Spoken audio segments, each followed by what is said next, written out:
જય અંબે જય બોલે. જો આજે આપણે બનાવવાના છે મેથીના ભજીયા. તો એમાં આપણે શું જોઈશે જુઓ.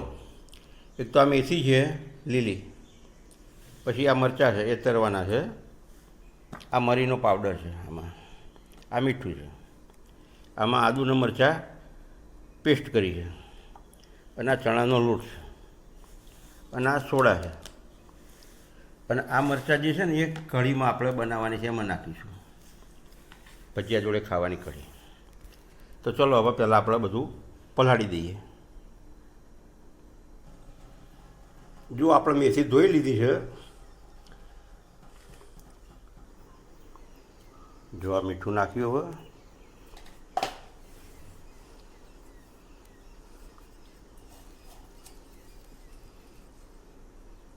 આદુ મરચાં નાખી છે,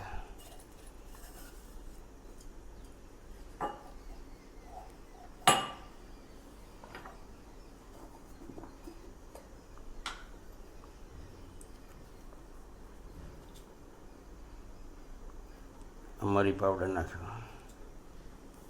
જો આ મેથી નાખીએ હવે, જો પાણી નાખ્યું,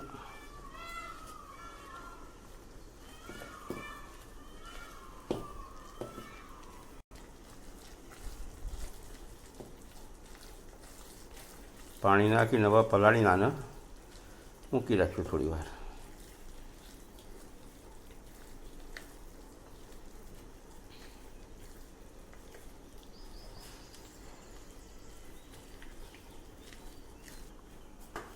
જો આપણે મેથીનું એ પલાળી દીધું છે ખીરું.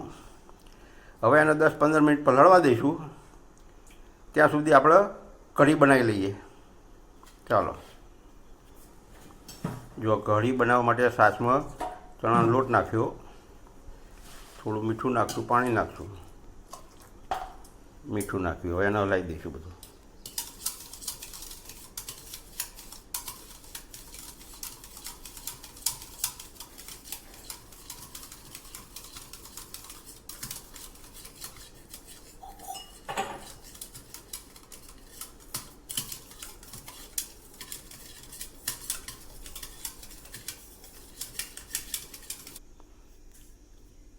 જો કઢીમાં મરચું નાખ્યું, હળદર નાખી, પછી એ છાશ વઘારી દઈશું. જો તેલમાં રાઈ નાખીને કકડવા મૂકી દીધું છે, ગેસ સળગાવી દીધો છે. હવે રાઈ કકડે પછી હિંગ નાખીને પેલા મરચાં નાખી દઈશું, પછી છાશ નાખી દઈશું, એટલે કઢી તૈયાર. જો રાઈ ફૂટી ગઈ આપણી.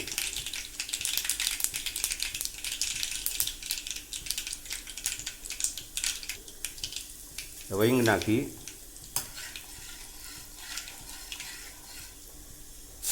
મરચાં નાખ્યા. મરચાંને થોડી વાર રાખવા પડે, શેકવા પડે.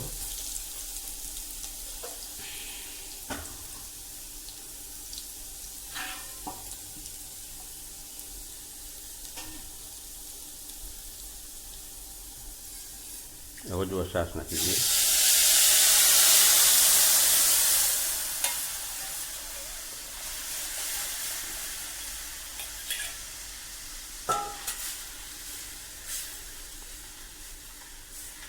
હવે આને થોડી વાર પાકવા દઈશું.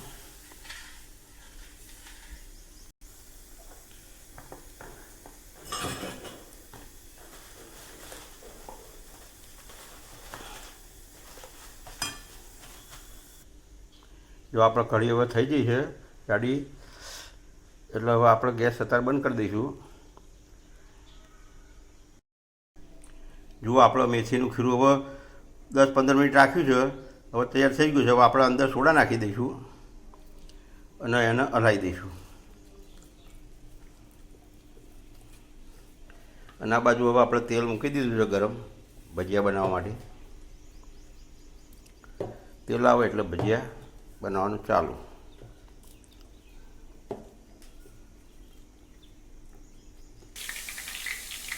જો મરચાં તરી લઈએ.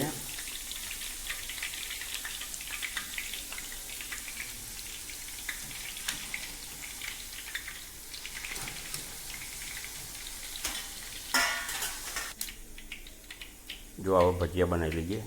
મરચાં તરી લીધા.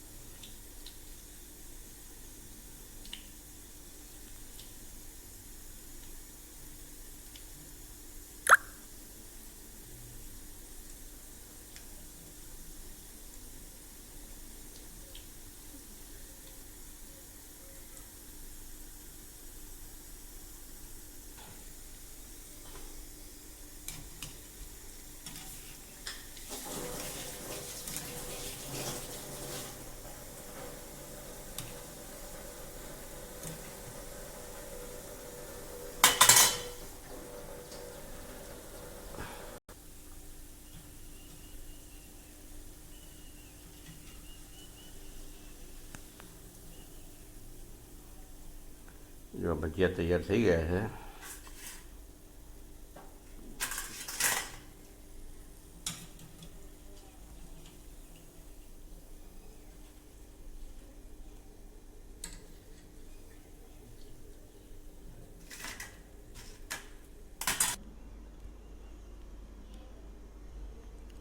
જુઓ તૈયાર છે આપણા મેથીના ભજીયા, આ કઢી અને આ તરેલા મરચાં.